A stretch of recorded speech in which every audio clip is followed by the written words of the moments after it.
Today, Occupy Seattle held a solidarity march for Occupy Wall Street, which was evicted yesterday in a surprise raid by the NYPD. Now, there are plenty of reports of police brutality that are coming from Occupy Wall Street, but I want to focus right now on this solidarity march that happened in Seattle. During this march, a pregnant 19-year-old, a pregnant woman, and an 84-year-old woman, somebody's grandmother, were pepper sprayed. Seattle police spokesman Jeff Capel said that he didn't have specifics on this incident, but that pepper spray is not age specific and is no more dangerous to someone who's 10 as it is to someone who's 80. So apparently the Seattle Police Department feels equally okay about macing our children as our grandparents. That makes me feel really safe and secure, confident that the police are looking out for my best interests when they're willing to indiscriminately use a chemical weapon on children and elderly people. I guess the Seattle Police Department feels that chemical weapons need to be deployed in order to save us all from cheek pinching and lemonade stands. Now, reports from the protesters say that the police were just firing pepper spray indiscriminately into the crowd. This is probably the case because when asked if pepper spray was harmful, Jeff Capel said, "We probably wouldn't be using pepper spray if that was the case." Jeff Capel, meet me at camera 3. What's that? I've just got the one camera, and you're saying there's nobody else here, it's just me. This is a one-man show? Okay, you're saying I don't actually have an earpiece.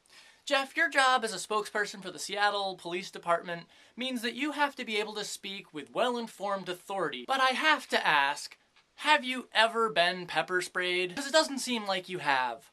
I have. Well, sort of. I wasn't directly hit, I was pushed into a hanging cloud that had been deployed about a minute earlier when people 40 feet away from me had been maced. You know what my minor exposure felt like? My lungs were burning. My throat was burning. My eyes were burning. My skin was burning. I could hardly breathe. And I was 40 feet away from the people who were directly sprayed. The people who were hit directly with pepper spray were experiencing a level of pain that I cannot imagine. They were writhing in pain on the ground, unable to breathe, vomiting. There were elderly women who were sprayed, who were unable to breathe and had to be taken away by paramedics. Those who were sprayed that I talked to later described the feeling of pepper spray on the skin as being akin to placing your hand on a hot stove and being unable to take it away for hours. And the effects don't go away after just a few minutes. They don't go away in a few hours. The effects of being pepper sprayed lasts for days. And you, the Seattle Police Department, used this chemical weapon on a 19-year-old pregnant woman and somebody's grandmother. I want to let that sink into your conscience for a little while.